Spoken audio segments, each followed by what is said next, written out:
6వ అధ్యాయము విద్యార్థి జీవితము. శివావధానుల వారు లక్ష్మీ నరసింహ శర్మకు ఉపనయన సంస్కారమునరించి కృష్ణ యజుర్వేదము సంతలు సాగించెను. చదవని ఎడల దెబ్బలు కూడా కొట్టడివాడు. కాని శర్మగారికి వేదము వంట పట్టలేదు. అతడు బడిలో 8వ తరగతి వరకు మాత్రము చదవగలిగెను. ఈ చదువులన్నీయు పొట్టకుటి చదువులే అనియు, ఆధ్యాత్మిక విద్య నిజమైన విద్య అనియు అతని లేత ఎదలో చిన్నతనముననే బీజము లోతుగా నాటుకొనెను. పువ్వు పుట్టగానే పరిమళించినట్లు శర్మగారు చిన్ననాటి నుండి గంటల కొలది ధ్యానయోగమున నుండెడివాడు. అతని శరీరము ఆజాను బాహువులు, విశాలమైన నుదురు, పెద్ద తల, పొడవైన ముక్కు, మంచి అంగసౌష్ఠవము కలిగి ఉండెను. ముఖములో చిరునవ్వు, పవిత్రత, పట్టుదల మరియు ధైర్య సాహసాలు కనబడెడివి. చిన్ననాటి నుండి మన శర్మగారిలో మహర్షి లక్షణములు అగుపడెడివి. విద్యారంగంలో శ్రద్ధాసక్తులు, భక్తి విశ్వాసములు కలిగి తన తప్పు లేకున్నచో ఎదుటివాడు ఎంతటి వాడైనను ఎదురించి నిల్వగల సాహసికుడు మన ఆధ్యాత్మిక విద్యార్థి.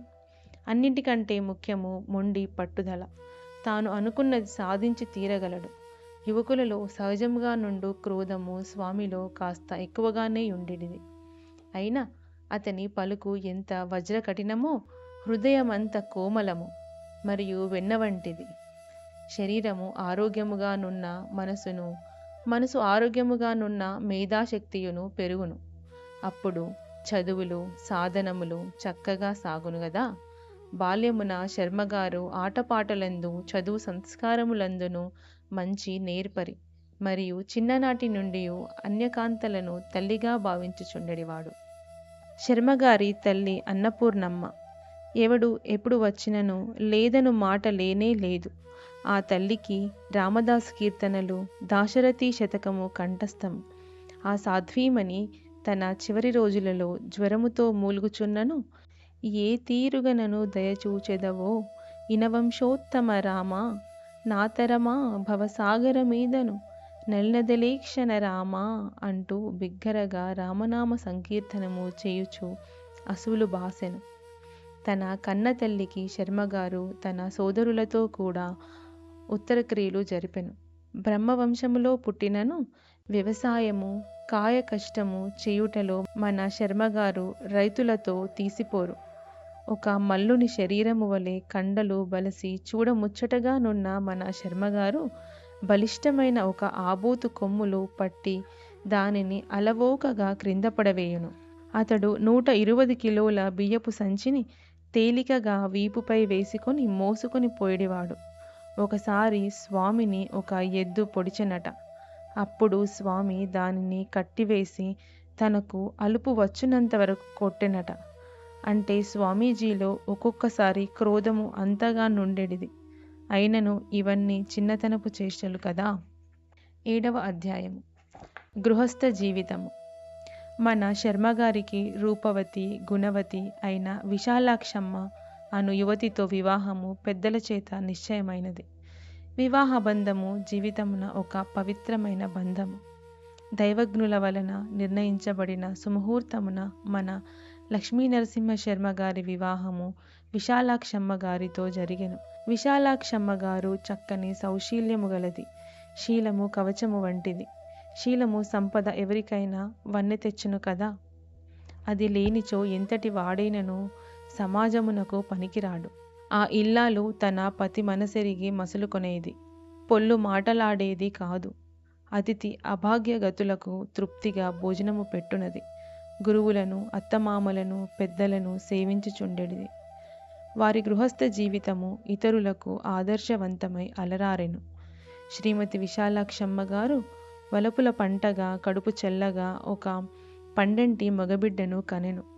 దేవుడిచ్చిన ఆ ముద్దులు మూటగట్టు బంగారు బాబును కన్నారగాంచి విశాలాక్షమ్మ గారు మరియు లక్ష్మీ నరసింహము గారు ఎంతో మురిసిరి. ఆ బాలునకు మదనగోపాలుడను పేరు పెట్టిరి. మన శర్మగారి దాంపత్య జీవితము సార్థకమైనది. ఈ విధముగా తల్లిదండ్రుల రుణమును తీర్చుకొనుటకును, ప్రజాతంతువును ఛేదింపకొండుటకును మన శర్మగారు పెండ్లి చేసుకొని పెండ్లికి లక్ష్యముగా కొడుకును కూడా కనెను. ఋషి రుణము తీర్చుకొనుటకు కొంత వేదాధ్యయనము చేసిరి. ఇక మిగిలినది దేవరుణము. దాని కొరకు దైవ సాక్షాత్కారము కావలెను. 8వ అధ్యాయము గృహ పరిత్యాగము. మన లక్ష్మీ నరసింహ శర్మ గారి పండంటి పచ్చని సంసారము సుఖ సంపదలతో 3 పువ్వులు 6 కాయలుగా ప్రశాంతంగా సాగుచుండెను.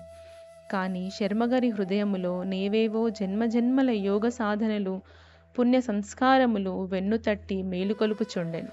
అతని కళ్ళంత దూరములో నేదో వెలుగుబాట పొడగట్టుచుండెను. జీవితాశయము సంసారము మాత్రమే కాదు, దీనికన్నా గొప్ప పురుషార్థం ఇంకేదో కలదనియు దానిని సాధించి తీరవలయుననియు శర్మగారిలో తహతహ పట్టుదల మరియు ఉత్సాహము అధికమయ్యను. అందువలన ఆ మహామనిషి సంసారమును కూడా వదిలి నిష్ట కలిగి దైవమును గన ముందుకు సాగదలచెను. ఫలితముగా శర్మగారు తన ఇల్లు వదిలి వెళ్ళదలచిరి.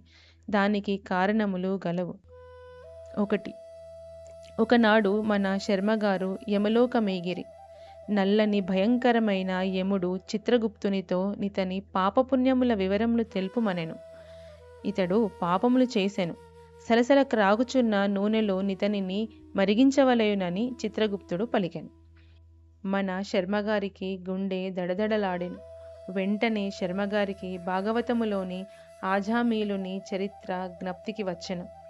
అప్పుడు వారచటనున్న ఒక స్తంభంను గట్టిగా పట్టుకొని నారాయణ నారాయణ నారాయణ అని కేకలు వేయసాగిరి. ఆ నారాయణ నామము విన్నంతనే యముడు గాని యమభటులు గాని మన శర్మగారిని సమీపించలేకపోయిరి. అంతలో చూడగా శర్మగారు తన మంచముపై పరుండి ఉండెను. ఆనాటి కలను తలుచుకొని తప్పక నారాయణ మంత్రమును సాధించి తీరవలయునని శర్మగారు నిశ్చయించుకొనిరి. నారాయణుని దర్శనము వలన యమబాధలుండవు, వైకుంఠ సుఖములు గలుగునని తలచి శర్మగారు తన అన్నగారిని నారాయణ మంత్రం ఉపదేశించమని కోరిరి. ఇప్పుడే నీకెందుకురా, ఇప్పుడే వద్దులెమ్మని అన్నగారనిరి. 2. ఏదో మాట వరుసలో నా ఇంటిలో నీ పెత్తనమేముందిరా అని మన శర్మగారి తండ్రి శర్మగారితో అనెను. ఇది నీ ఇల్లా, నీ పెత్తనమా, నాదేమీ లేదా, అయినచో నీ ఇల్లు నీవే ఉంచుకో అని మన శర్మగారు తండ్రితో అనిరి. ఈ మాటలలో వైరాగ్యము తొణికిసలాడుచున్నది. నీ ఇల్లు నీ పెత్తనము నశించునా అను అర్థము కొట్టవచ్చినట్లు కనిపించుచున్నది కదా. మహర్షి కాబోవు వ్యక్తి మాటలు భవిష్యత్తును సూచించుచుండును సుమా. 3. ఏమండి, లేవండి, ఇంకెంతసేపండి, సంధ్యాదేవి గాయత్రి తలుపు తట్టి మేలుకొలుపుచున్నదండి, చీకట్లు మటుమాయమగుచున్నవండి అని శర్మగారి ప్రక్కన పరున్న విశాలాక్షమ్మగారు తన భర్తను మేలుకొల్పెను. ఆ మాటలు వినగానే శర్మగారి గుండెలో తలుక్కున నేదో జాగృతి కలిగెను. ఆమె పలుకులు అతనికి దివ్య సందేశములుగా పొడగట్టెను. ఇదే విధముగా మునుపు తులసీదాసు భార్య, ఈ రక్త మాంసములతో నశ్వరమైన నా శరీరముపై గల ప్రేమలో 10వ వంతైన శ్రీరామునిపై నున్నచో మీరెప్పుడో తరించియుందురు అని తన భర్తతో పలికెను. తన భార్య పలుకులు ముక్తి సోపానములుగా దోచి వెంటనే భార్యను వదిలి తులసీదాసు కాశికాపురి చేరి శ్రీరామ భక్తుడయ్యను. అదే రీతిగా సిద్ధార్థుడు తన భార్యను కొడుకును నిద్రించుచుండగా వదిలి జ్ఞానోదయము కొరకు వెళ్ళి జ్ఞానము పొంది వెలుగు చూపెను. అటులే మన శర్మగారు కూడా 6 లక్షల ఆస్తిని, ముసలి తండ్రిని, సోదరులను, 30 మంది గల తన కుటుంబము వారిని, అందచందాల తన ధర్మపత్నిని, ముద్దులుగారు పుత్రుని వదిలిపెట్టిరి. ఉన్నతమైన మంచుకొండల చర్యలపై తపము చేసుకొనుటకు, నీచమైన పశువృత్తులను దాటి మానవత్వము నుండి దివ్యత్వమును పొందుటకు వారిలోని తీవ్రమైన వైరాగ్యము వారిని తొందరపెట్టెను. సముద్రములో అలలువ్వెత్తుగా లేచి మరల పడుచుండును. అటులే జీవితములో కష్టములు గలిగి మరల తొలుగుచుండును. మొదట కష్టములు అనుభవించిన వాడు తర్వాత సుఖములు పొందును. సుఖము ప్రశాంత సాగరము వలె సహజముగా నిశ్చలముగా నొప్పుచుండును. ఈ కష్టసుఖములు చీకటి వెలుగుల వలె నుండును. వెలుగు రాగానే చీకటి మాయమగును. కష్టములు నట్లే తొలుగుచుండును. ఈ కష్టముల వెనుక సుఖము దాగియుండును. ఒక కష్టము తొలగించుకొనిన మరొక కష్టం ఎదురగును. దానిని కూడా తొలగించుకొనుచు ముందుకు సాగిన కష్టముల హాలాహలములను కూడా మృంగు శక్తి కలుగును. అప్పుడు సుఖము కరతలామలకమగును. ఎంత కష్టమైన సుఖముగా మారిపోవును. సుఖమునకు తాపత్రయపడుట కంటే నితరుల కష్టాలు పంచుకొనుటలో తృప్తి ఆనందము ఉండును. గుండెలో కష్టాలు అగ్నిపర్వతాలు బ్రద్దలగుచున్నను చిరునవ్వుతో నెదుటివారిని పలుకరించగలవాడు సుఖము పొందును. కొవ్వొత్తి వలె నితరులకై వెలుగుచు మల్లెపూల వలె తావులు విరజిమ్ముచు మన జీవితాలను వదలవలయును. ఈ కష్టాలు కూడా తరతమ భేదములచే నెన్నెన్నో రకములుగా నుండును. కష్టసుఖములు కావడి కొండలు కదా. ఈ కర్మలు, ఈ ప్రజలు, ఈ ధనరాశులు అమృతానంద మొసగజాలవు. కేవలం త్యాగముననే శాశ్వత సుఖము కలుగును. ఈ నామరూపములు గల జగమును గ్రుడ్డిగా చర్విత చర్వనముగా ఇంకెన్నాళ్ళనుభవించుట. దారిగనరాని ఈ సంసార సాగరంలో కోరికల అలల మాటున మునకలు వేయుటింకెన్నాళ్ళు. దీనిని దాటి తీరమున గల ప్రశాంతిని పొందవలెను.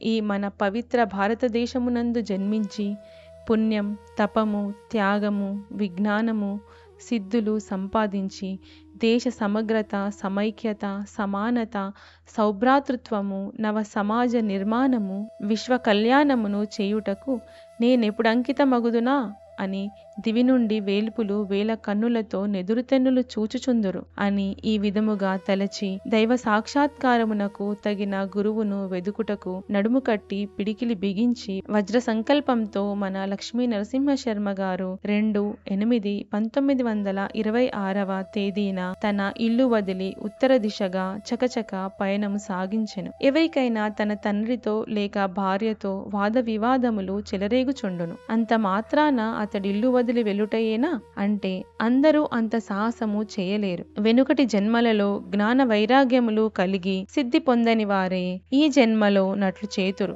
వెలుగు మార్గమున పయనించు మన బాటసారికి ఆత్మస్థైర్యము దారి బత్తెము, దీక్ష శమాదులు తోడు నీడలు, వైరాగ్యమే మార్గదర్శకము, దైవ సాక్షాత్కారము గమ్యము కాగా ముందు చూపుతో సాగి సాగి శర్మగారు కాశికాపురి చేరిరి. 9వ అధ్యాయము తల్లికి పిండ ప్రదానము. కాశీనగరము భారతీయులకు ప్రసిద్ధమైన పుణ్యక్షేత్రం, తీర్థరాజం. మన శర్మగారు పావన గంగా నదిలో మునిగి శ్రీ అన్నపూర్ణ విశ్వేశ్వరులకు అభిషేకములు, అర్చనలు, ప్రదక్షిణ నమస్కారములు భక్తి వినయములతో చేసిరి. శర్మగారు తన తల్లికి తీర్థశ్రాద్ధము చేయదలిచిరి. అప్పుడు వారి చెంత 10 రూపాయలు మాత్రమే గలవు. కాని కొందరు రక్షక భటులే వారిని కొట్టి ఆ రూపాయలు లాగుకొనిరి. ఆహా, విధి విలాసమేమనవచ్చును? ఇంకెట్లు? తల్లి రుణము తీరుటెట్లు? ఇంత దృఢకాయము గలిగి శ్రమ చేయని నాకు ధనమెట్లు వచ్చును? నాకెవడు దానము చేయును? ఒకరిని యాచించి ఎరుగనే, అయినా బ్రాహ్మణుడు యాచించినా తప్పులేదు. విష్ణువంతటి వాడు బలిముందు చేయి చాచలేదా అని తలచి శర్మగారు కొందరిని యాచించిరి. 3 రూపాయలు దొరికెను. ఆ డబ్బుతో తన తల్లికి పిండ ప్రదానము చేసి వారు తమ తల్లి రుణము నుండి ముక్తులైరి. తల్లి తొలి గురువు కదా, ఆమె సంతోషించిన లోకములెల్ల సంతసించును గదా.